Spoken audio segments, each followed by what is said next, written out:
Dis-leur, le prophète te salue de sa propre main. Dis-leur, le prophète te salue de sa propre main.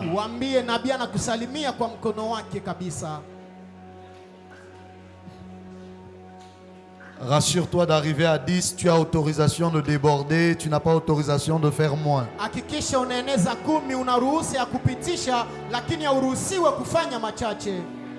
Mon Dieu. Mon Dieu. Mon Dieu. Alléluia. Amen. Est-ce que quelqu'un peut acclamer le Seigneur? Reprends ta place pendant quelques minutes. Reprends ta place pendant quelques minutes. Je bénis le Seigneur pour sa grâce et sa miséricorde dans ma vie. Je suis entièrement reconnaissant à Dieu pour l'être et le mouvement. Être vivant est une très grande grâce. Parfois nous avons beaucoup de requêtes, surtout quand nous venons dans des programmes comme ceci. Mais nous oublions que Dieu nous a déjà fait une grâce sans laquelle nous n'aurions même pas de requêtes. Et cette grâce, c'est celle d'être vivant. C'est parce que tu es vivant que tu peux prier pour le mariage. C'est parce que tu es vivant que tu peux prier pour la guérison. C'est parce que tu es vivant que tu peux prier pour le travail. Parce que vaut mieux un chien vivant qu'un lion mort. Ça veut dire que si dès le départ Dieu nous avait privés de la vie, nous ne serions même pas venus pour prier et lui demander ce dont nous avons besoin. Alors par une offrande d'acclamation, je veux qu'on dise à Dieu merci pour la vie. Par une offrande d'acclamation, je veux qu'on dise à Dieu merci pour la vie.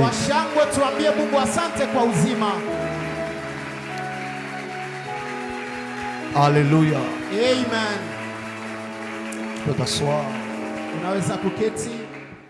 Après avoir dit merci à Dieu, je dis énormément merci à un homme surnaturel, à un homme puissant, à un homme particulier.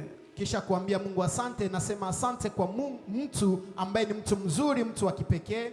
Quelqu'un d'extraordinaire qu'il m'a été donné de connaître, ça fait maintenant plusieurs années.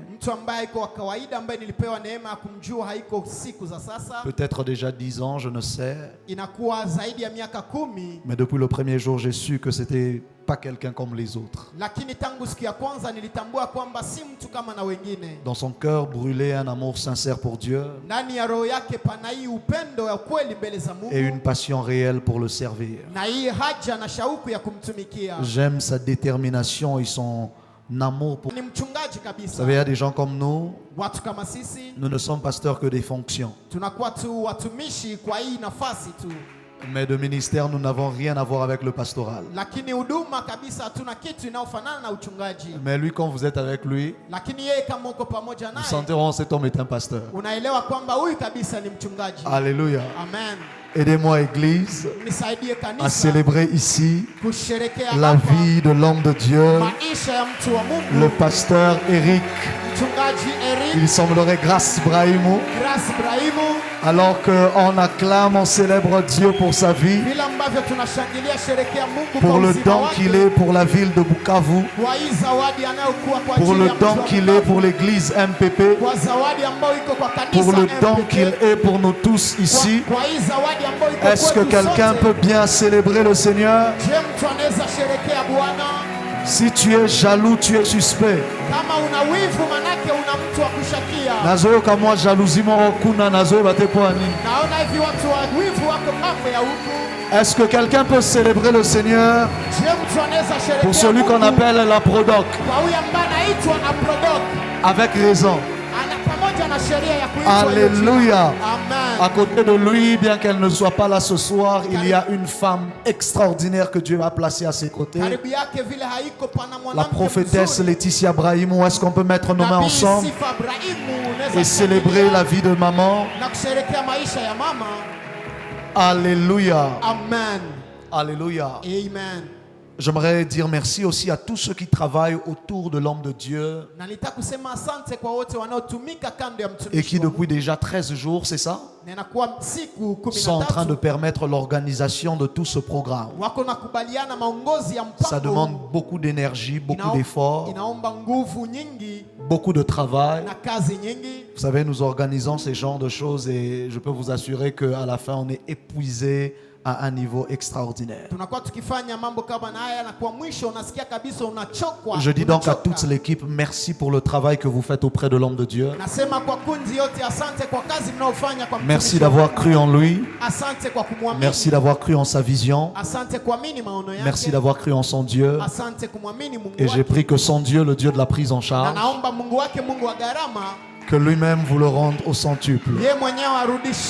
Ton amen n'est pas à la hauteur de ce que je viens de déclarer. Alléluia. Amen. Je vous envoie les salutations de l'église Terre Sainte qui est très bien représentée ici, semblerait-il. Et particulièrement, je vous envoie les salutations de la plus belle femme du monde, ma chère et tendre épouse.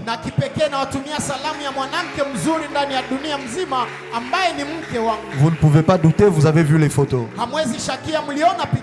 Si c'était que vous n'avez pas vu les photos, vous avez autorisation de douter.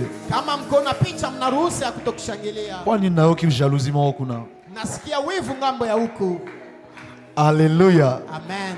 Et je dis vraiment merci à Dieu pour tous ceux qui m'accompagnent ce soir. Dans les quelques minutes qui me restent, je vais essayer de partager avec vous la parole. Supportez que je sois comme un moteur diesel ce soir. Ça veut dire que j'ai l'habitude de démarrer un peu lentement et ça va venir. 1 Samuel chapitre 28, le verset 1 à 17.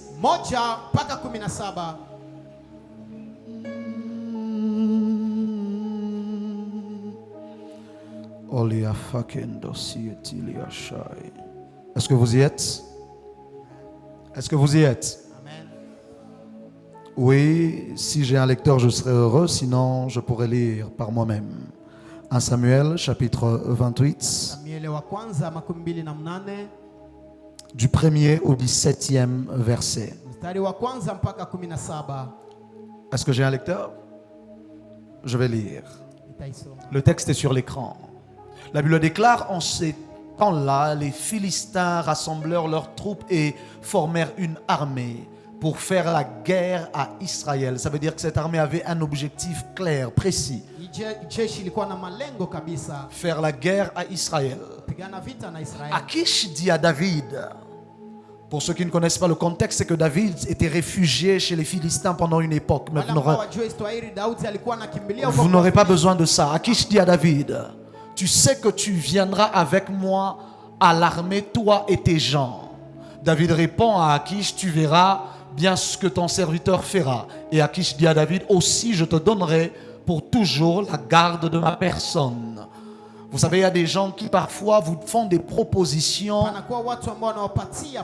qui, sans le savoir, peuvent être juteuses, mais qui en réalité limitent votre destinée. Celui à qui il parle est destiné à être roi d'Israël, mais il lui promet d'être le gardien de sa personne jusqu'à la fin de sa vie.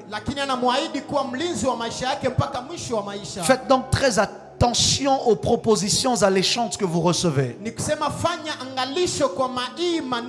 Parfois, elles ne reflètent même pas le 1% de ce que votre destinée doit être. Je prie dans le nom de Jésus-Christ que Dieu te donne la capacité de détecter et de discerner lorsqu'une proposition vient en réalité restreindre l'étendue de ta destinée. Ton amen n'est pas arrivé sur l'autel. J'étais en train de lire mon texte. Samuel était mort. Tout Israël l'avait pleuré et l'on avait enterré à Rama dans sa ville. Dis avec moi, Samuel était mort. Samuel était mort. Saül avait ôté du pays ceux qui évoquaient les morts et ceux qui prédisaient l'avenir. Dis avec moi, Saül avait ôté du pays. Saül avait ôté du pays ceux qui prédisaient l'avenir et ceux qui évoquaient les morts. Les Philistins se rassemblèrent et vinrent camper à Sunem. Saül rassembla tout Israël et ils campèrent à Gilboa. À la vue du camp des Philistins, Saül fut saisi d'une grande crainte et violent, d'une grande crainte et un violent tremblement s'empara de son cœur. Saül consulta l'Éternel et l'Éternel ne lui répondit point. Dis avec moi, l'Éternel ne lui répondit point. L'Éternel ne lui répondit point. Je prie que ce ne soit pas ton cas ce soir. Ton amen n'est pas arrivé sur l'autel. L'Éternel ne lui répondit point ni par des songes, ni par l'Urim, ni par des prophètes. Et Saül dit à ses serviteurs, cherchez-moi une femme qui évoque les morts et j'irai la consulter. Ses serviteurs lui dirent, voici à Endor, il y a une femme qui évoque les morts. Alors Saül se déguisa et prit d'autres vêtements. Il partit avec 2 hommes. Ils arrivèrent de nuit chez la femme. Saül lui dit, prédis-moi l'avenir en invoquant un mort et fais-moi monter celui que je te dirai, c'est-à-dire fais monter de terre, du moins dans leur conception, fais monter du séjour de mort celui que je te demanderai de faire monter. La femme lui répondit, voici, tu sais ce que Saül a fait, comment il a retranché du pays tous ceux qui évoquent les morts et ceux qui prédisent l'avenir. Merci de régler le métallique qu'il y a dans mon micro. Et ceux qui prédisent l'avenir. Pourquoi donc tends-tu un piège à ma vie pour me faire mourir? Parce que la femme ne sait pas que celui qui parle, c'est Saül, parce qu'il s'est déguisé. Saül lui jura par l'Éternel en disant, l'Éternel est vivant, il ne t'arrivera point de mal pour cela. La femme dit, qui veux-tu que je te fasse monter? Il répondit, fais-moi monter Samuel. Lorsque la femme vit Samuel, elle poussa un grand cri. Pourquoi est-ce qu'elle pousse un grand cri quand elle voit Samuel? Et elle dit à Saül, pourquoi m'as-tu trompé? Tu es Saül. Le roi lui dit, ne crains rien, mais que vois-tu? La femme dit à Saül, je vois un Dieu qui monte de la terre. Dis avec moi, je vois un Dieu. Je vois un Dieu qui monte de la terre. Qui monte de la terre. Il lui dit, quelle figure a-t-il? Et elle répondit, c'est un vieillard qui monte et il est enveloppé d'un manteau. Jamais un prophète sans son manteau. Saül comprit que c'était Samuel et il s'inclina le visage contre terre et se prosterna. Samuel dit à Saül, pourquoi m'as-tu troublé en me faisant monter? Saül répondit, je suis dans une grande détresse. Les Philistins me font la guerre et Dieu s'est retiré de moi. Il ne m'a pas répondu par les prophètes ni par des songes. Et je t'ai appelé pour que tu me fasses connaître ce que je dois faire. Samuel dit, pourquoi donc me consultes-tu, puisque l'Éternel s'est retiré de toi? Et qu'il est devenu ton ennemi. Je décrète et déclare que Dieu ne sera jamais ton ennemi. L'Éternel te traite comme je te l'avais annoncé de sa part. L'Éternel a déchiré la royauté d'entre tes mains et l'a donnée à David. Est-ce que quelqu'un peut acclamer la parole du Seigneur alors qu'il reste sur ses 2 pieds? Reste sur tes 2 pieds, on va prier. Je veux que tu élèves ta voix pendant juste 2 minutes et que tu dises à Dieu, parle-moi. Je ne sais pas ce que tu as demandé à Dieu depuis le début de ce programme, mais je te donne juste 1 minute, élève ta voix et parle à Dieu. Dis-lui, parle-moi. Une personne sans référence, un bon matin devient une légende. Namesana nangate koebanai.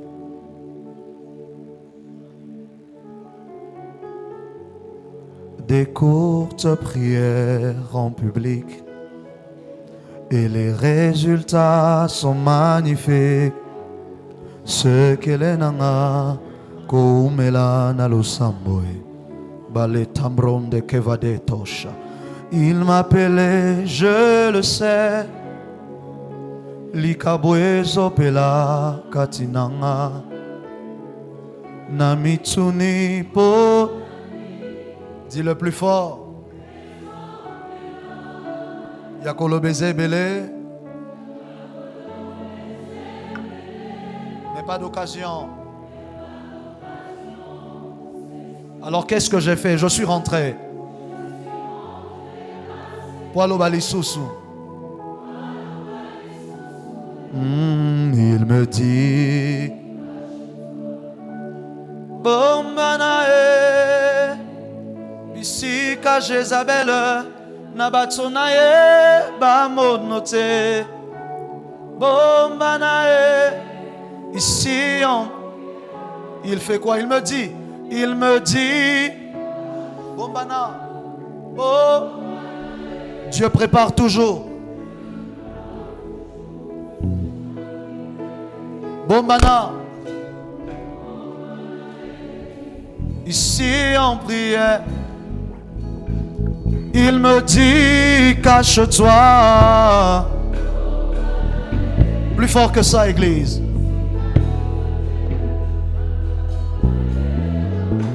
Bombana. Bomba. Ici, Yahweh, il me dit cache-toi. Yahweh, les gens qu'il veut exposer. Bombanae, ici en prière. Emmanuel est là, ici, présent avec moi. Dis le plus fort. Emmanuel. Est-ce que l'assemblée peut maintenant le dire comme un témoignage, comme une déclaration? Emmanuel.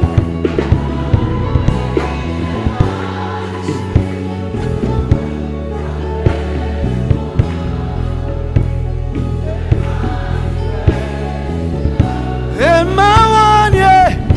Emmanuel.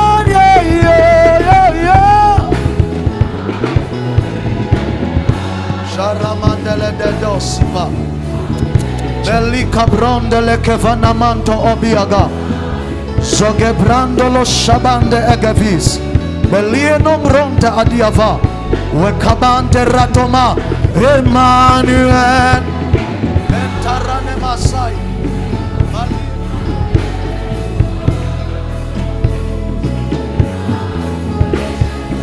Oh, Emmanuel. Emmanuel. Yo, yo, yo.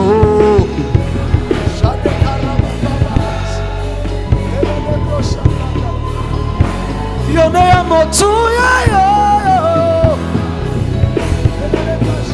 Emmanuel. Emmanuel yo.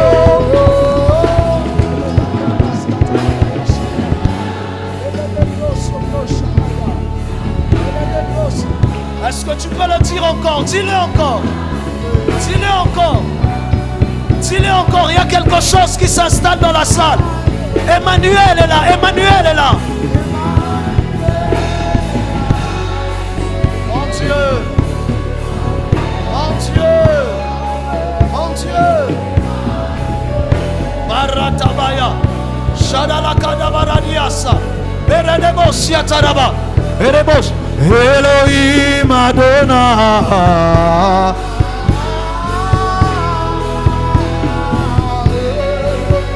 Elohim Adonai.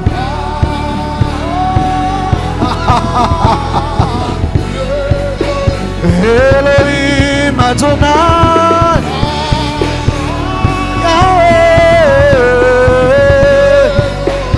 Elohim Adonai.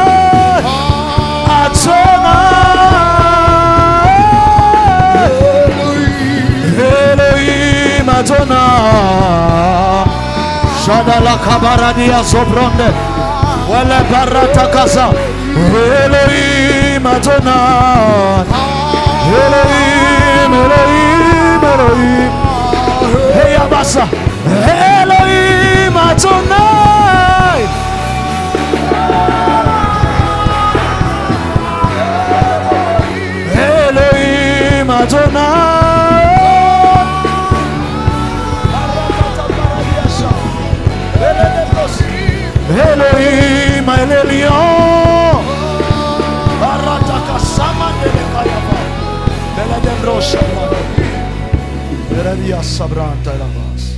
Père, merci pour ta grâce.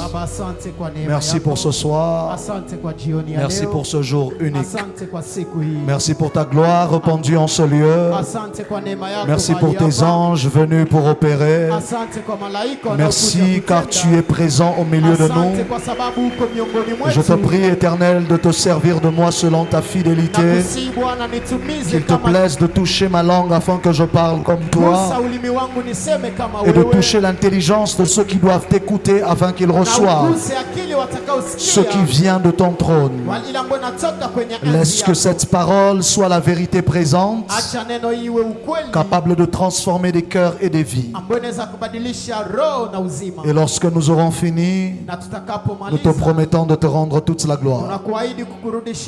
À toi et à toi seul, dans le nom de Jésus.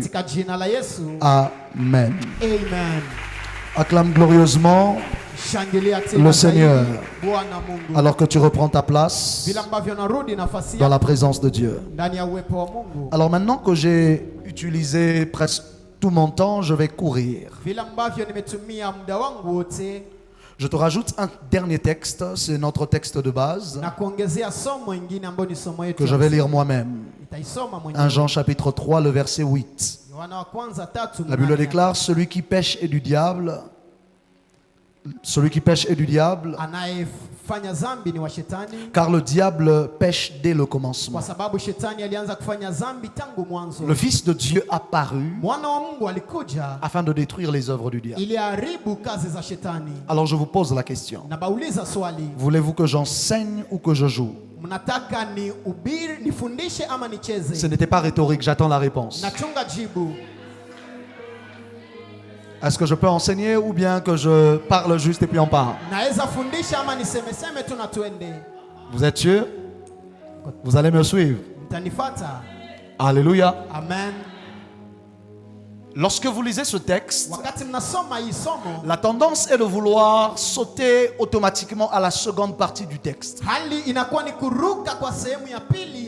qui d'ailleurs constitue notre thème. Le Fils de l'homme apparut afin de détruire les œuvres du diable. Ça veut dire qu'à chaque fois que l'on lit le texte, on veut se focaliser sur la seconde partie, parce que l'on se dit que c'est ce que l'on veut. On veut qu'il paraisse et qu'il détruise les œuvres du diable.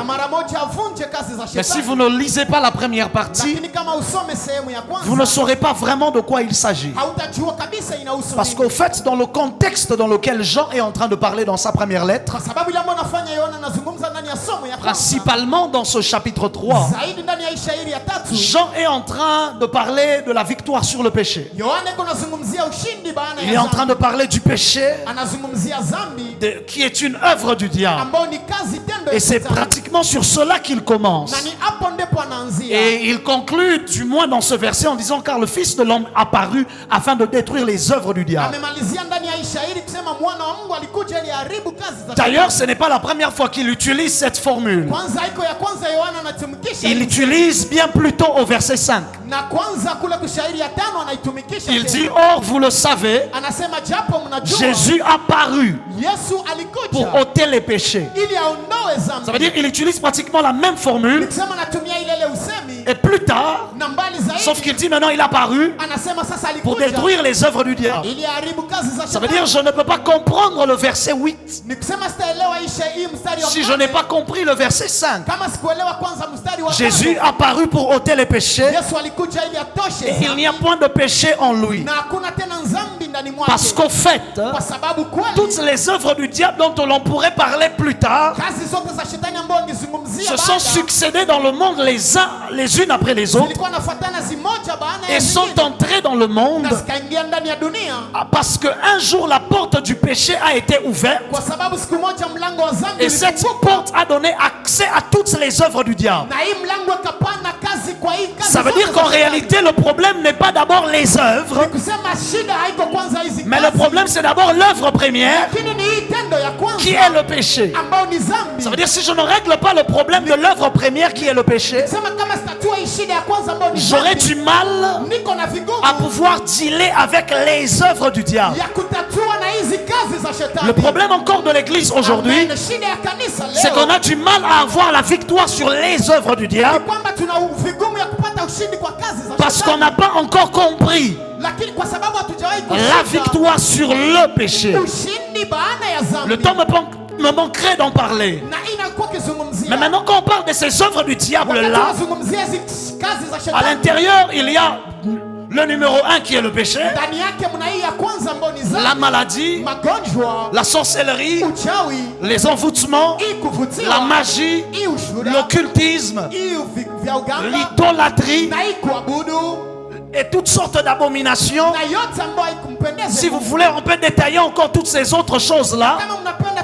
Ajouter la nécromancie et tout ce que vous voulez. Alléluia. Alléluia. Mais toutes ces œuvres-là ont pu avoir accès à cause du péché. C'est comme ça qu'il commence au verset 5 en disant: le Fils de l'homme a paru pour ôter le péché. C'est comme ça que ça devient possible d'avoir la victoire sur les œuvres du diable. Et le même problème que l'église a aujourd'hui, c'est que le manque de compréhension de ces choses semble nous remettre dans la condition de ceux de l'Ancien Testament. Parce que ceux qui étaient dans l'Ancien Testament, oh mon Dieu, est-ce que tu vas me suivre? Ceux qui étaient dans l'Ancien Testament n'avaient pas le pouvoir de vaincre les œuvres du diable parce qu'ils n'avaient pas de pouvoir sur le péché. Et ainsi donc, qu'est-ce qui se passait dans l'Ancien Testament? Parce qu'on n'avait pas de pouvoir de vaincre le péché,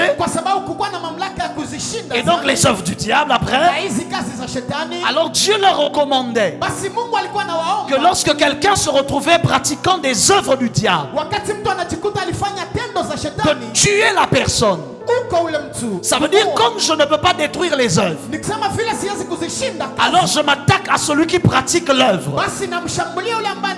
C'est comme ça que l'on tuait les magiciens, on tuait les sorciers. C'est comme ça que vous trouvez des versets comme: tu ne laisseras pas vivre la sorcière.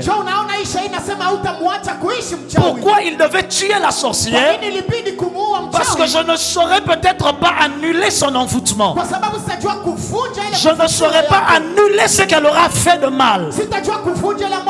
Alors je tue celle qui prononce ces choses pour éviter que la chose n'arrive.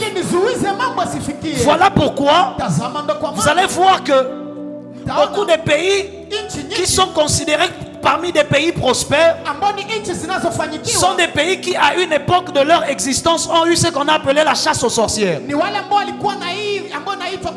Parce qu'en fait, n'étant pas capable de détruire les œuvres, je détruis la personne qui pratique les œuvres et je mets fin aux œuvres. Voilà pourquoi chaque fois que Israël était en train de conquérir des territoires, quand ils arrivaient quelque part, Dieu leur disait: tuez tout le monde. Et le terme utilisé, c'était dévoué par interdit.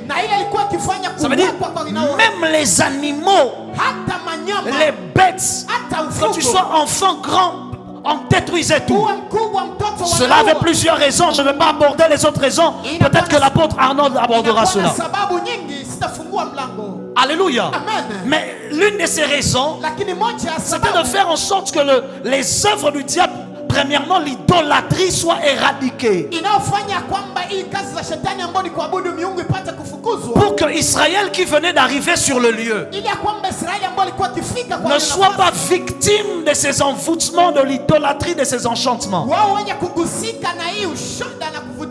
Comme il n'avait pas le pouvoir sur les œuvres elles-mêmes, alors on détruit la personne qui pratique les œuvres.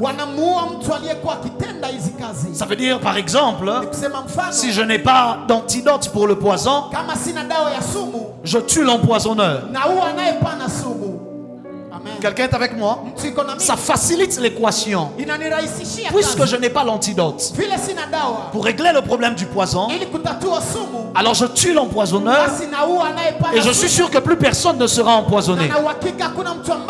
Leur logique était simple. Ton amen n'est pas arrivé ici devant. Pourquoi? Parce qu'ils n'ont pas de pouvoir. Et les rares prophètes que vous voyez dans l'Ancien Testament, qui semblent guérir des malades, prier à Dieu, parce que c'était Dieu le guérisseur. Si vous lisez par exemple dans Psaume 103, le verset 3, il dit: c'est lui l'Éternel qui pardonne tes iniquités et qui guérit toutes tes maladies. Dieu lui-même était le médecin du peuple d'Israël, parce qu'eux-mêmes n'avaient pas de pouvoir sur les œuvres du diable. Si vous parlez avec les théologiens et ceux qui ont un peu fait des études, ils vont vous dire que de la sortie de l'Égypte jusqu'à plusieurs années après qu'ils soient entrés à Cana, il n'y avait pas de malade au milieu d'Israël. Que dis-je? Il n'y avait pas de médecin au milieu d'eux. Ils n'avaient pas besoin de médecin parce que leur médecin c'était Dieu. Peu importe la maladie ils savaient que j'irais vers Dieu et Dieu me donnerait la guérison. Ça veut dire qu'ils n'avaient pas de pouvoir, alors ils devaient tuer le pratiquant pour faire disparaître la pratique. Pour que deux choses ne tombent pas sur Israël. Pour que Israël, le peuple qui venait de s'installer sur la terre promise, ne subisse pas deux choses. Numéro 1, ne subissent pas par exemple les incantations, les invocations, toutes ces choses qui avaient déjà été faites sur ces endroits-là. Nous les voyons même dans nos familles. Je vous donne un exemple plus facile. On dit que telle personne est sorcière. Et puisqu'on est incapable de régler sa sorcellerie, on la chasse. N'est-ce pas? Pourquoi est-ce qu'on la chasse? Parce qu'on a peut-être essayé et on a constaté qu'on est incapable de régler sa sorcellerie et que sa sorcellerie nous fait souffrir. Alors on chasse la fille, on chasse le garçon et tout ce qui va avec. C'est comme ça qu'il y a eu le phénomène de beaucoup d'enfants qui étaient dans les rues traités de sorciers soi-disant. On les a appelés des enfants sorciers, jetés dans les rues par des parents parce qu'un soi-disant prophète était venu, avait dit que cet enfant-là était un sorcier. Mais bizarrement, ce prophète-là n'avait pas de pouvoir de délivrer l'enfant. Et il a agi comme dans l'Ancien Testament, on a chassé. Ça questionne donc l'origine de la grâce prophétique de ce prophète. Parce que ça veut dire qu'il n'a pas quelque chose. Il manque ce qui donne l'habilité de régler le problème. Alors, il se débarrasse du pratiquant. Parce qu'il ne sait pas mettre fin à la pratique. La deuxième conséquence, c'était pour éviter que Israël, étant séduit par les pratiques des autres, eux aussi commencent à pratiquer des choses comme l'idolâtrie, la nécromancie et toutes ces choses-là. Et malheureusement, en lisant l'histoire, vous allez voir que Israël en a été victime simplement parce qu'elle n'avait pas détruit toutes ces nations-là.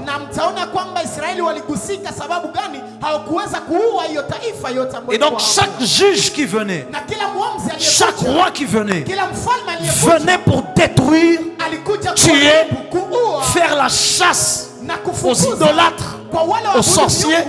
Et même dans le texte qu'on a lu de Saül, de 1 Samuel tout à l'heure, on a vu que Saül aussi avait tué tous ceux qui évoquaient les morts. Parce que c'était comme un mandat divin pour tout celui qui était à un niveau d'autorité. Alléluia. Dis avec nous, avance prophète, j'avance. Dis mieux encore, avance prophète et j'avance.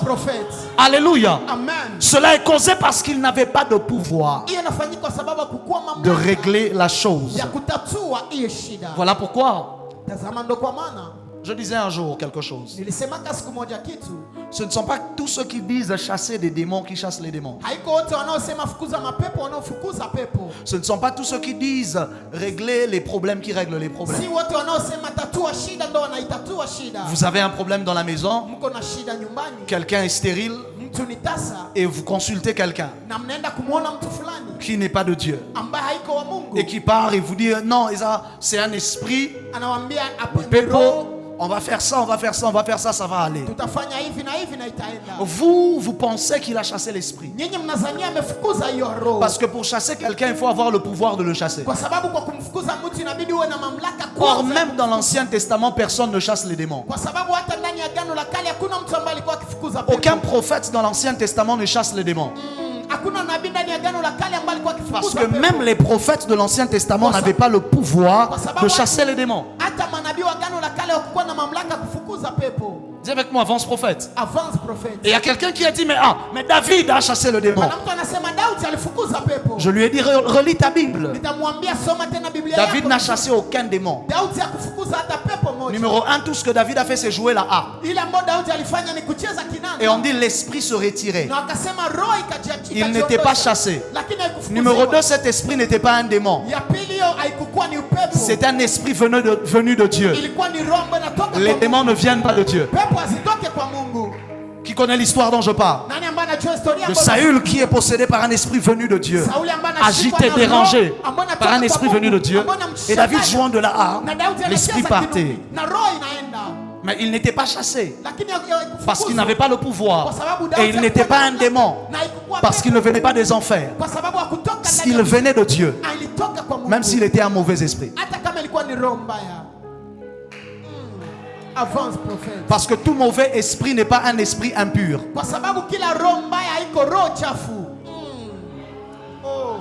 Tout mauvais esprit n'est pas esprit impur. C'est un mauvais esprit qui a détruit tous les premiers-nés en Égypte. On l'appelle l'ange de la mort. Et il était aussi envoyé par Dieu.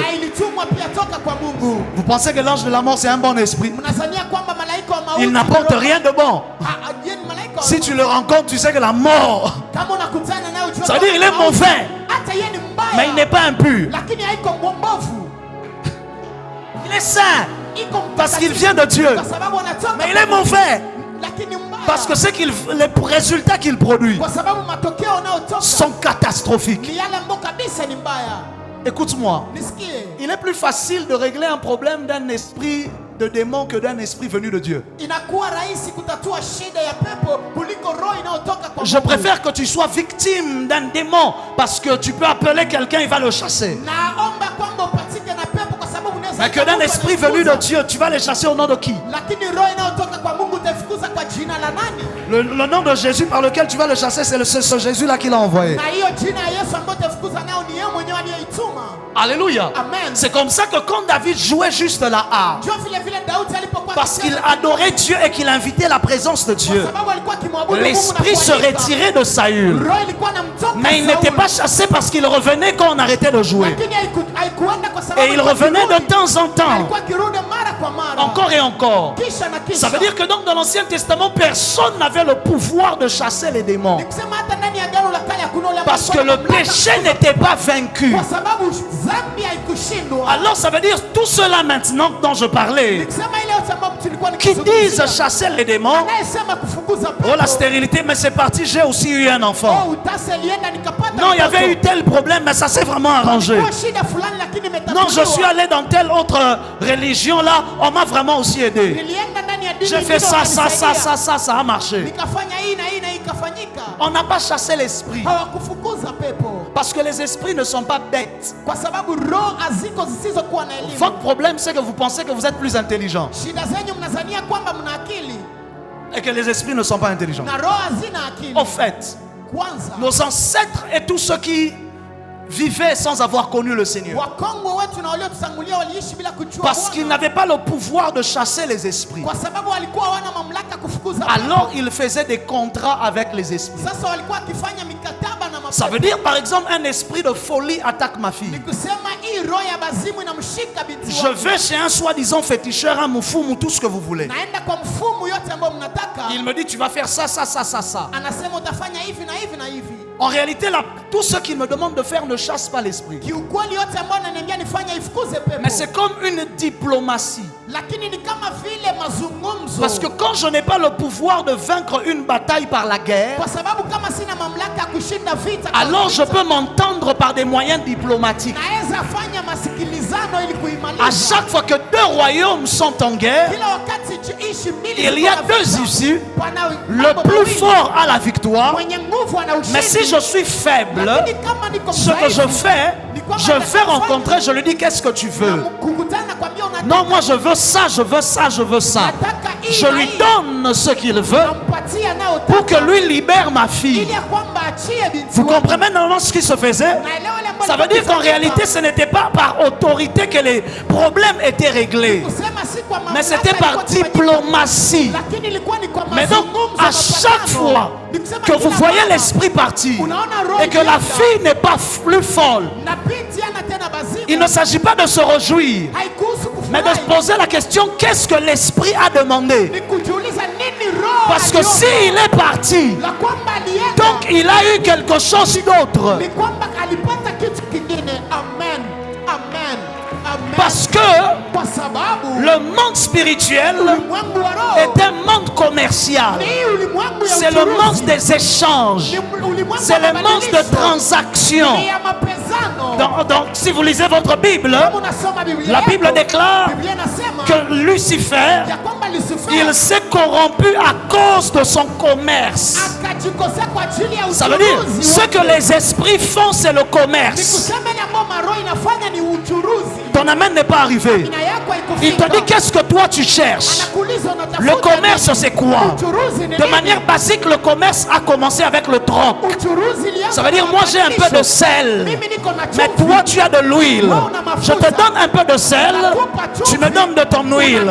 Ça veut dire, si tu me vois avec de l'huile, rassure-toi, je n'ai plus autant de sel que j'en avais avant.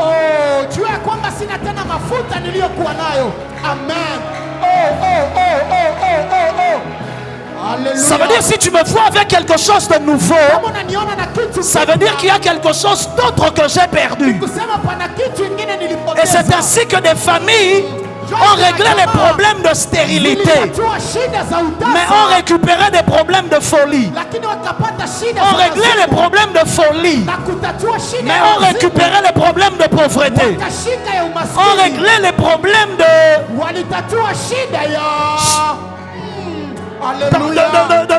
chômage, mais ont récupéré un problème de Dieu. Parce que ce sont des échanges. Si je n'ai pas le pouvoir de vaincre la Prodoc, surtout avec sa masse, je lui dis, papa, qu'est-ce que tu veux?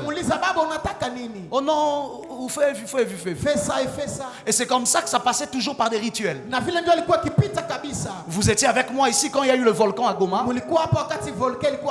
On a entendu des gens dire, non, il faut prendre une fille vierge. Et j'étais dans le cratère. Bref, je ne sais pas qui avait dit ça. Mais du moins, ça vous présente en fait la logique des choses. Pour eux, ils savent que c'est un esprit. Si on lui donne ce qu'il veut, lui, il arrête de nous déranger. Faites donc très attention, parce que même dans l'église, tous ceux qui disent chasser les démons ne les chassent pas. Tu viens chez un faux prophète, par exemple, un faux pasteur, un faux docteur, un faux apôtre, un faux ceci, un faux cela, et tu as la solution à ton problème. Rassure-toi bien, il y a quelque chose que tu auras perdu. Que toi tu le saches ou pas. C'est comme ça qu'on entend que des gens font des pactes avec le diable. Il a vendu son âme au diable. Il a vendu les années de sa vie au diable. Pourquoi Satan fonctionne comme ça? C'est parce que Satan n'a rien. Amen. Ton amen n'est pas arrivé. Amen. Il ne peut pas donner indéfiniment des choses. Il n'y a que Dieu qui est le tout-puissant, qui est le tout-suffisant, qui a un stock infini, parce qu'il est le créateur. Or, Satan n'est pas créateur, il ne crée pas. C'est la richesse que j'ai pris chez Kingandi. Quand l'autre viendra, je lui donnerai ça. Et je récupérerai chez lui les enfants. Quand quelqu'un viendra pour un problème de stérilité, ce sont les enfants que j'avais pris là-bas que je vais lui donner. En fait, c'est un commissionnaire. Ça c'est quoi, prophète? Ça c'est quoi? Ça c'est quoi? Oh! Si avec moi avance, prophète, et j'avance. Avance, prophète, avance. Au fait, Satan c'est un commissionnaire. Lui il est au milieu. C'est vous qui pensez qu'il a quelque chose. Tout ce qu'il a, il a récupéré ça quelque part. C'est comme ça qu'il dit à Jésus: si tu te prosternes et tu m'adores, je te donnerai le monde et toute sa gloire, parce que cela m'a été donné. Donc lui-même reconnaît de manière sincère que même le monde et la gloire du monde qu'il a, cela lui a été donné aussi. Parce qu'en réalité, il n'y a qu'un seul donateur suprême, c'est Dieu. Il n'y a que Dieu qui ne reçoit rien de personne. Parce que tout ce qu'il reçoit de nous, c'est lui-même qui nous l'a donné avant de le recevoir.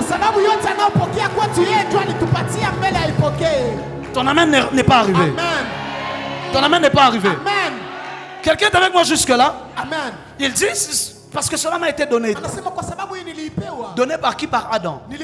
Le jour où Adam a obéi au diable, en mangeant le fruit, celui à qui tu obéis devient ton supérieur. Ça veut dire qu'il a le contrôle désormais de ce que tu as. Et donc il récupère l'autorité de la terre. Comment est-ce qu'il récupère l'autorité de la terre? C'est que Dieu fait une phrase claire. Dieu dit: tu es poussière. Il parle à l'homme. Alors tu es poussière, tu retourneras la poussière. Et quand il se tourne vers Satan, il prononce quelque chose que vous pensez être une malédiction. Mais c'est un transfert de ce que l'homme vient de perdre.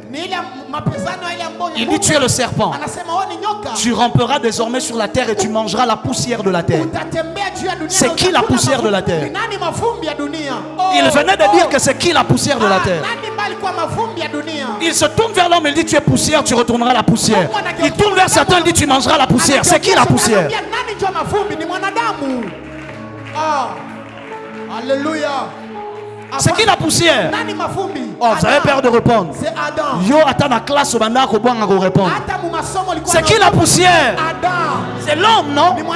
Ça veut dire que c'est ce jour-là que l'autorité de la terre est passée de Dieu. Du moins, Dieu avait donné l'autorité de la terre à l'homme. Donc, lorsque la Bible déclare, il le plaça dans le jardin et il le dit: dominer, dominer, dominer, dominer, dominer. Donc, Dieu était le premier donateur.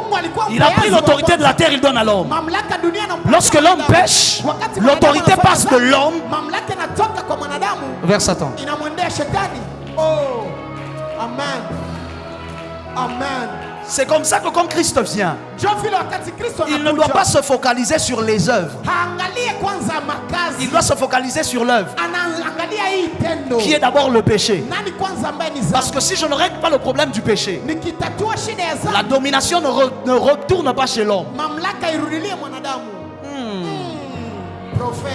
Que je dise ces choses ou que je laisse?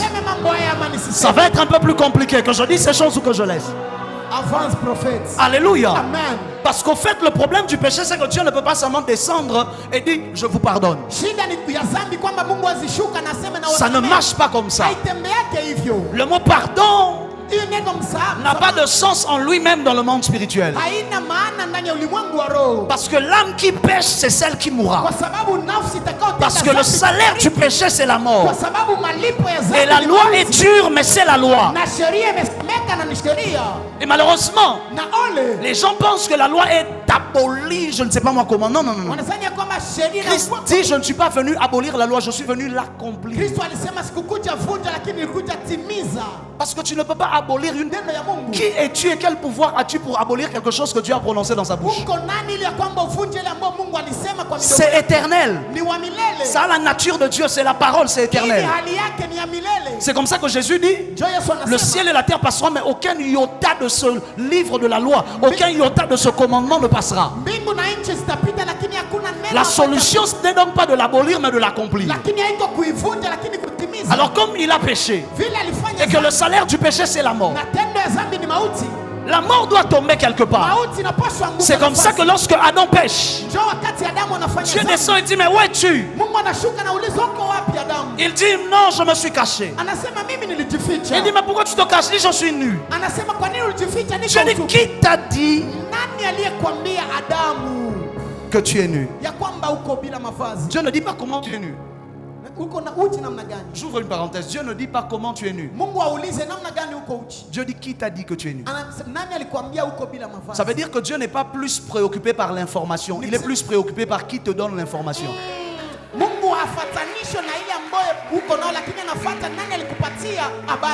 Le problème n'est donc pas que tu aies appris des choses, mais qui t'a appris ce que tu as appris. Oh. Amen. Je ferme cette parenthèse là où je reste un peu. Le problème n'est donc pas que l'on t'ait dit des choses, que tu connais beaucoup de choses, mais qui t'a dit ce que tu sais là? Le problème n'est pas que ça marche, ça fonctionne, c'est vrai, c'est bon. Non, non, non, mais qui t'a dit? Le fait qu'il était nu était véridique. Il était nu. Mais Dieu pose qui t'a dit? On a l'impression que c'est une discussion entre un homme et une femme. Quand un homme dit quelque chose, la femme dit, mais pourquoi maintenant tu m'as parlé comme ça? Ah, mais est-ce que le problème c'est la manière dont je parlais ou le problème c'est ce que je dis? J'ai envie de dire à Dieu, le problème est-ce que c'est il est nu ou bien le problème c'est qui lui a dit? Réglons le problème. Dieu, avant de régler le problème, vérifie d'abord la source de l'information est venue d'où. Ça veut dire je ne suis pas impressionné par la hauteur de choses que tu sais, si cela ne vient pas de Dieu. Amen. Je ne suis pas impressionné par la hauteur des choses que tu dis, si le maître qui t'a enseigné ça n'est pas Dieu. Je ferme la parenthèse. Et ce jour-là, la possession de la terre passe de l'homme vers le diable. En fait, en Israël, je vous raconte une histoire. En Israël, quand ils se sont dispatchés les terres, arrivés sur la terre promise, personne n'a acheté la terre. Ils se sont divisés les terres, n'est-ce pas? Vous vous souvenez de ça pour ceux qui lisent la Bible? Ça veut dire qu'ils se sont divisés les terres, et cela a été écrit dans des, si vous voulez, des livrets parcellaires ou je ne sais pas quoi. Cela a été écrit. Ça veut dire le jour où je vends la terre, je dois prendre un autre document, écrire maintenant le nom de celui à qui je viens de vendre la terre. Ça veut dire qu'en Israël, il y avait toujours 2 rouleaux. Il y avait toujours 2 livres. Il y avait toujours 2 papiers. Numéro 1, le papier du possesseur initial. Numéro 2, le papier de celui à qui on avait maintenant passé la parcelle, la terre, ce que vous voulez. Quelqu'un est avec moi jusque là? Ça veut dire si lui aussi, il a maintenant 2 rouleaux, il décide de le passer à quelqu'un d'autre, il laisse le premier rouleau, il ne le touche pas. Là où il y a le nom du possesseur initial, on ne le touche pas. Il vient ajouter le nom de la nouvelle personne sur le deuxième rouleau, et ainsi de suite. Ça veut dire que sur ce rouleau-là, il peut y avoir plusieurs noms qui se suivent. Ça veut dire de 1930 en 1940, ça appartenait à tel. Et puis tel a vendu maintenant, désormais, à partir de 1940, ça appartient à tel. De 1940 à 2010, ça appartenait à cette personne-là. En 2010, en janvier le 3, cette personne a vendu à Trésor. Trésor a possédé cette terre-là de 2010 à 2020. Mais en 2020, juillet le 7, Trésor a vendu la terre à tel. Il y a 2 rouleaux. Alléluia. Et ce qu'il faisait maintenant, que lorsque celui qui était héritier, légitime de la terre, voulait reprendre la terre. Il y avait donc deux choses en Israël. Le droit d'héritage et ce qu'on appelait le droit de rachat. Vous avez déjà entendu le mot droit de rachat dans la Bible, n'est-ce pas? Ça veut dire quoi? Il a légalement le droit de vouloir racheter la terre même si toi tu ne veux pas le lui vendre. Parce qu'il est descendant du premier possesseur de la terre. C'est comme ça que lorsque Naomi est partie, ils avaient vendu toutes leurs histoires en Israël. Le jour où elle rentre avec Ruth, elle n'a plus rien. Elle dit à Ruth, mais il y a quelqu'un qui est de la famille de mon mari. Cette personne, c'est Boaz. Elle dit, Boaz a le droit de rachat de nos terres. Ça veut dire, lui, s'il part pour racheter nos terres, on ne peut pas refuser de le lui vendre. Parce que le problème avec le commerce, c'est que tu peux venir m'acheter un truc, mais je refuse, maman. On voit ça tous les jours à Bukavu. Même si tu viens avec des millions, je te dis, je ne veux pas vendre mon terrain. Mais lorsque quelqu'un était descendant du possesseur initial, tu ne peux pas lui dire tu ne veux pas vendre. Parce qu'il a le droit de rachat. Ça veut dire donc que nous aussi, on a une terre. Mais cette terre-là, le droit a été passé de l'homme vers Satan. Et Satan n'a pas l'intention de vendre.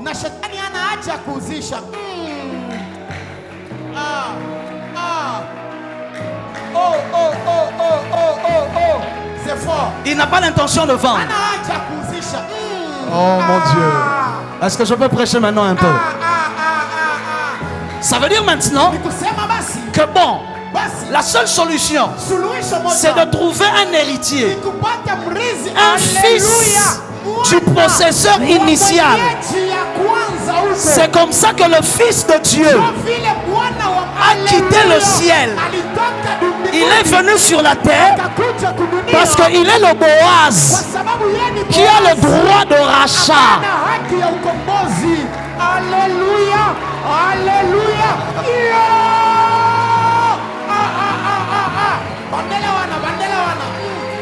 Il a le droit de racheter. Tu ne peux pas dire non, j'ai pas envie. Il a le droit parce que c'est les descendants du possesseur initial.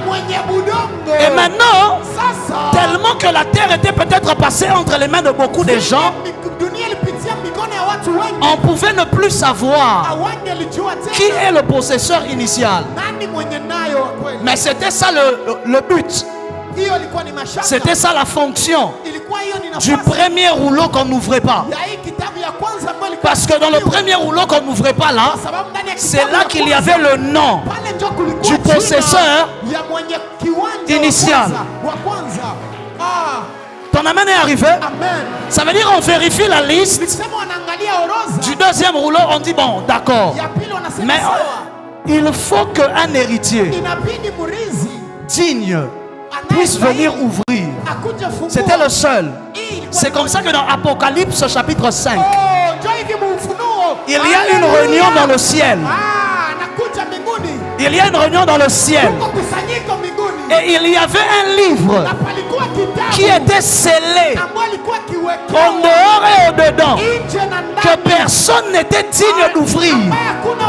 Parce que pour être digne de l'ouvrir, il fallait être le fils du possesseur initial de la terre. Jean pleure. Il dit il n'y a personne qui est digne d'ouvrir le livre, de rompre le sceau. Et la Bible déclare, un vieillard lui dit mais pourquoi tu pleures? N'as-tu pas vu le lion de la tribu de Judas? Le vieillard qui parle l'identifie à une tribu terrestre. Bref, je saute. Et donc, le lion de la tribu de Juda. Et c'est celui qui vient et qui est digne d'ouvrir le livre pour voir qu'en réalité, la terre n'appartient pas à toutes les personnes qui l'ont réclamé, mais appartient à cette personne-là. L'Éternel qui l'a créé et moi qui suis son fils, après que Adam, l'autre fils, ait vendu la terre. C'est comme ça qu'il est venu comme étant le second Adam. Le second Adam. Mais le problème, d'accord, tu as le droit de rachat. Mais où est la monnaie pour acheter maintenant? On est d'accord maintenant qu'on ne peut pas refuser de te vendre. On est obligé. Mais tu dois maintenant acheter avec quelque chose. C'est là que la Bible déclare. Ce n'est pas par le sang de bouc ni de bœuf que nous avons été sauvés. Ce n'est pas par des rituels terrestres. Ce n'est pas dans un sanctuaire terrestre que Christ est entré. Mais c'est jusqu'au-delà du voile qu'il est entré avec son propre sang. Le sang qui parle mieux que le sang d'Abel. C'est pour ça que dès qu'il ouvre le livre, dans le ciel on commence à chanter. Tu es digne, agneau de Dieu, de recevoir honneur, puissance et majesté, parce que tu as racheté pour Dieu les hommes de toutes langues, de toutes. Amen. Amen, prophète. Quelqu'un est avec moi jusque-là. Je déclare et je décrète toute réclamation qui pesait sur ta vie à cause de l'œuvre de la croix, je déclare qu'elle tombe au nom de Jésus. Ton amen n'est pas arrivé ici devant. Je décrète et je déclare que peu importe ce qui pesait contre toi, peu importe là où on avait vendu ta vie, peu importe là où on avait vendu ta destinée, peu importe là où on avait vendu tes affaires, je dis que tu récupères ça au nom de Jésus.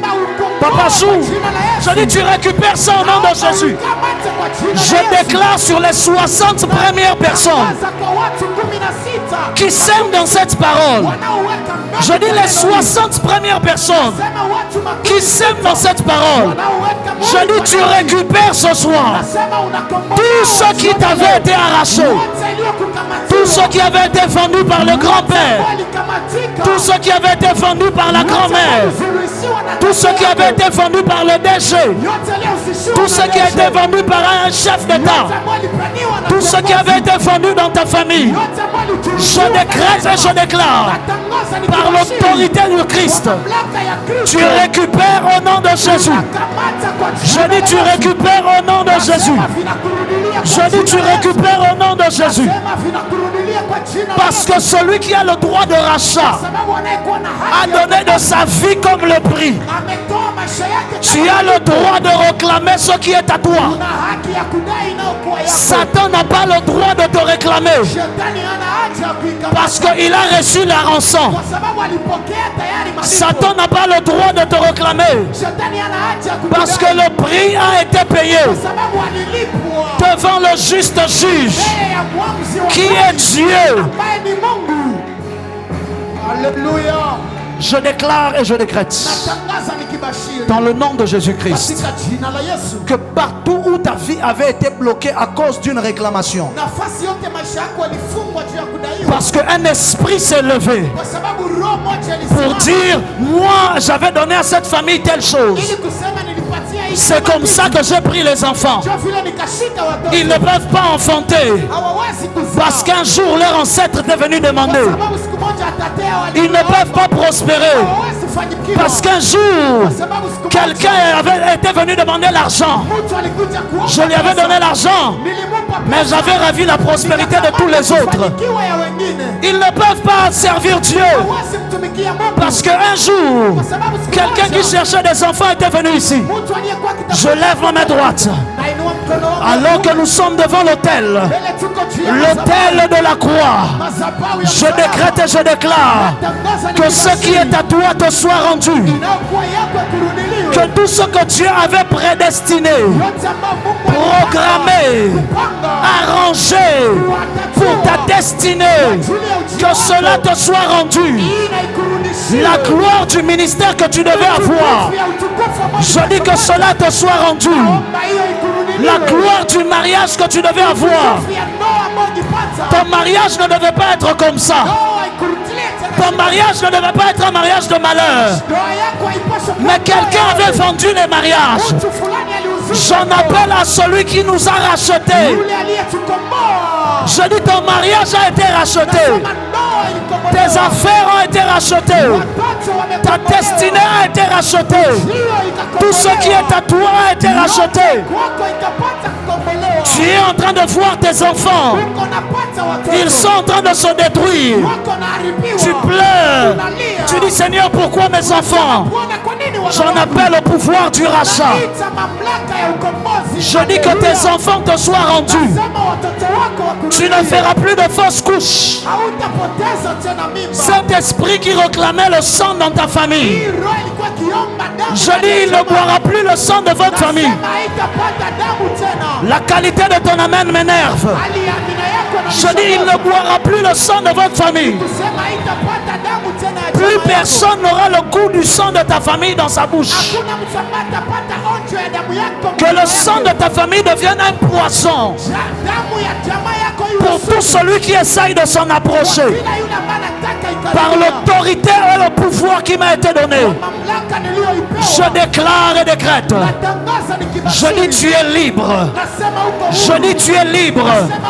Je t'ordonne de prospérer. Je t'ordonne d'aller de l'avant. Au nom de Jésus. C'est comme ça maintenant que dans le Nouveau Testament. Là où dans l'Ancien personne n'avait le pouvoir, il vient dans le Nouveau Testament, il dit, mais à tous ceux qui l'ont reçu, à tous ceux qui croient en son nom, il a donné le pouvoir de devenir enfant. Il dit encore dans Luc 10, 19, voici, je vous ai donné le pouvoir de marcher sur les serpents, de marcher sur les scorpions, de marcher sur toute la puissance de l'ennemi. Parce que l'ennemi n'a pas de pouvoir, il n'a qu'une puissance. Le mot pouvoir c'est exousia, mais le mot puissance c'est dynamis. Dans l'Ancien Testament, tous ceux qui opéraient avaient la puissance mais pas le pouvoir. C'est comme ça qu'ils ne pouvaient faire que puissance contre puissance. Celui qui avait le plus de puissance, c'est celui qui gagnait. Mais lorsque le pouvoir entre dans l'équation, même si j'ai peu de puissance, j'ai la capacité de vaincre parce que j'ai le pouvoir. C'est comme ça qu'il dit à l'église d'Éphèse, parce que tu as peu de puissance. Peut-être la puissance j'en ai peu, mais le pouvoir il n'est pas quantifiable. Soit je l'ai, soit je ne l'ai pas. Le pouvoir dépend des grades, là où la puissance dépend de la quantité. Je laisse ça pour un autre jour. Je veux que tu te lèves de là où tu es si tu n'es pas déjà debout. Que tu élèves ta voix, que tu commences à battre des mains. Que tu pries, que tu dises à Dieu, je récupère dans le nom de Jésus tout ce qui a été volé Je récupère dans le nom de Jésus tout ce que quelqu'un de ma famille avait cédé. Je récupère dans le nom de Jésus tout ce qu'un membre de ma famille avait donné aux monstres de ténèbres. Je récupère dans le nom de Jésus. Les soukapaya mende ifantempeki atos peli faranemando rokoba kepenta atetando siat beluke paranemamrosa lota pekate brandele keva wate loko bambe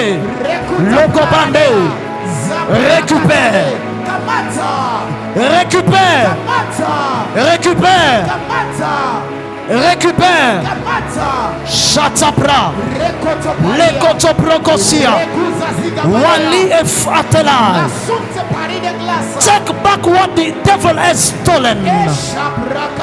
Récupère tout ce qu'on avait pris.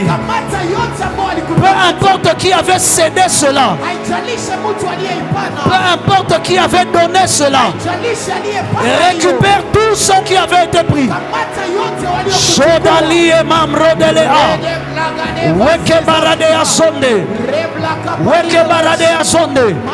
Je ne t'entends pas prier. Élève ta voix et invoque le ciel. Invoque le ciel. Que cette mort qui revient chaque année s'arrête. Que cette stérilité chez toutes les femmes s'arrête. Que ce problème de mariage dans votre famille s'arrête. Olanoma kamande kamando so. Wapere mande evene katombe. Weli atabra soko tepa. Kibante kimimi antundo so. Wafia. Wele te paradiaso. Logo do brande le keve. Wegede brande la adiasa. Zegede. Osimi atamande sha. Wate parakate. Il y a des transferts qui se passent. Il y a des récupérations qui se passent. Il y a des restaurations qui se passent. Récupère ça, récupère. Shaneman de Kabaya. Walinte enemenda adiaga. Wede kebande retema. Élève ta voix, prie encore une minute. Prie encore une minute. Rakapalia kabade shagados mantuku pragadea rakamane kabadia zobrakata palide glo rakatadea ela subrakata mashakata bade lorokoto palide gla ramima kabadea zubrakata pa ela suzaskade rakatadada ela skatadada rakapadea Venema.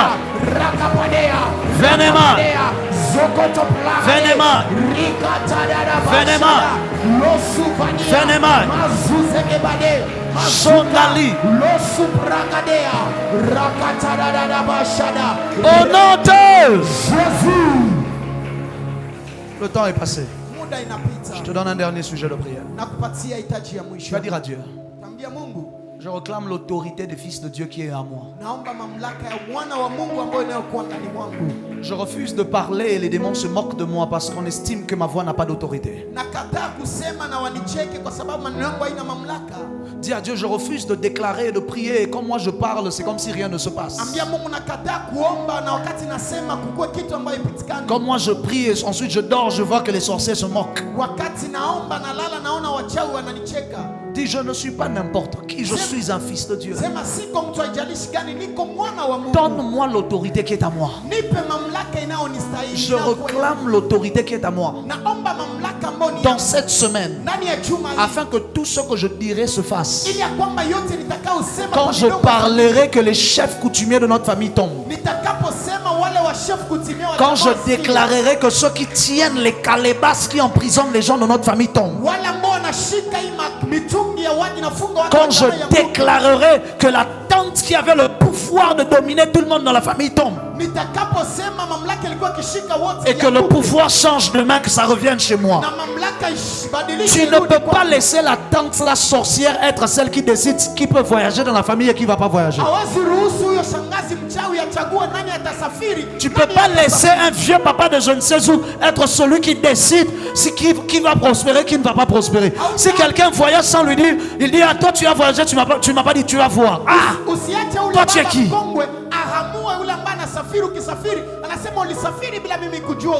Je te donne 3 minutes. Dis à Dieu, je récupère l'autorité des fils de Dieu. Sois en train de battre les mains et de réclamer ça. Cette fois-ci, c'est au ciel que tu parles. Cette fois-ci, c'est au ciel que tu parles. C'est au ciel que tu dis, je réclame l'autorité des fils. Je réclame l'autorité des fils.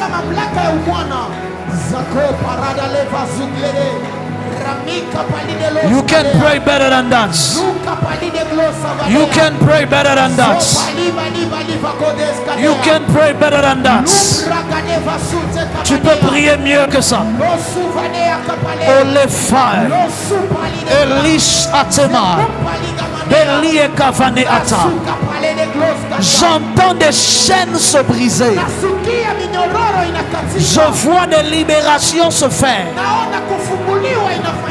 Mon Dieu, mon Dieu, mon Dieu, que parame kabrosope, if katamate kedeva, belienta ramando loskiva. Je te donne encore 1 minute. Je te donne encore 1 minute. Je te donne encore 1 minute.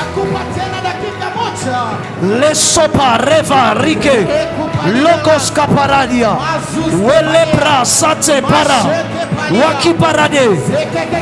Tu sors d'ici en ayant le pouvoir. Tu sortiras d'ici en ayant l'autorité. Le pouvoir de ta famille change de main. L'autorité de votre famille change de main. Ça quitte la main des oppresseurs. Ça tombe dans tes mains.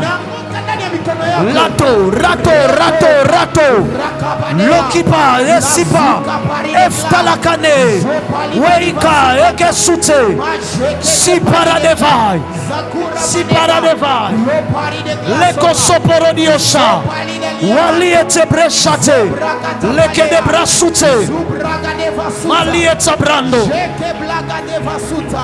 Rakapane azukapane ela subrakata jakata dada bosade la kimbrade in katika the name of Jesus. Est-ce que tu peux acclamer ce soir? Acclame comme un victorieux. Écoute.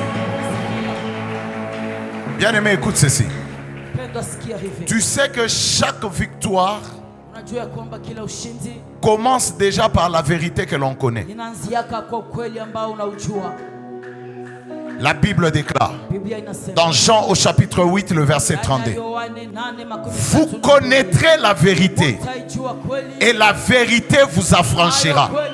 Chaque fois que tu entres en contact avec une vérité, ta délivrance commence à l'instant même.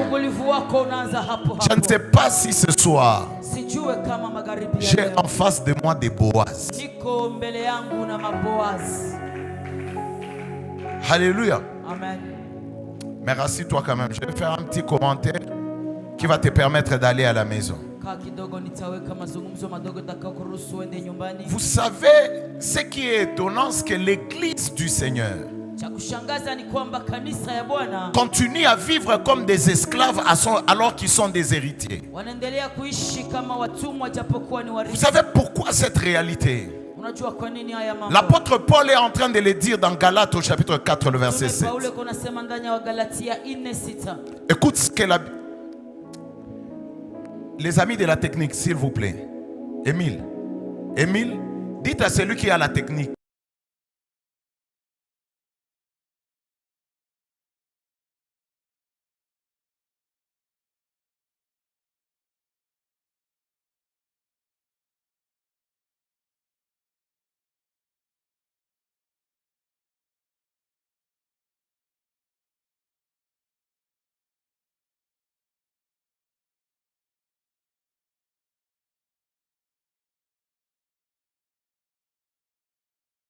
Tout ça, ce sont des problèmes, mes fils. Et si tu es fils, tu es aussi héritier par la grâce de Dieu. Vous savez, tout ce que Dieu nous donne, Dieu nous les donne par la grâce. Mais les bras par lesquels nous les recevons, c'est par la foi. Mais la foi vient de ce qu'on entend. Et ce qu'on entend vient de la parole de Christ. Romains 10, 17. L'église est dépourvue de foi et incapable de saisir tout ce que la grâce peut leur accorder. Le bras par lequel tu reçois tout ce que Dieu te donne, c'est la foi. Tu as une petite foi, tu ne recevras que les petites choses. Si tu as une grande foi, mais la foi c'est quoi? La foi c'est la conviction de posséder ce qui tient à ton héritage. Alléluia. Amen. Nous avons des chrétiens. Léo, chrétien, ça fait la honte. Tu as le droit du rachat. Mais écoute, regarde d'abord ton voisin. Est-ce qu'on en a furahi? Ba chrétien njo wa huruma banini kila mtu akapata habari njema. Na habari njema njo kwamba wewe uko na droit de rachat. Alléluia. Est-ce que vous avez droit de rachat? Amen. Ouais, est-ce que tu as droit de rachat? Vous êtes héritier. Amen. Alléluia. Amen. Mais qu'est-ce qu'on remarque? Cette semaine, c'est moi ici. On va changer la configuration dans cette vie. On va changer la configuration dans cette vie. Les occultistes vont nous laisser la place.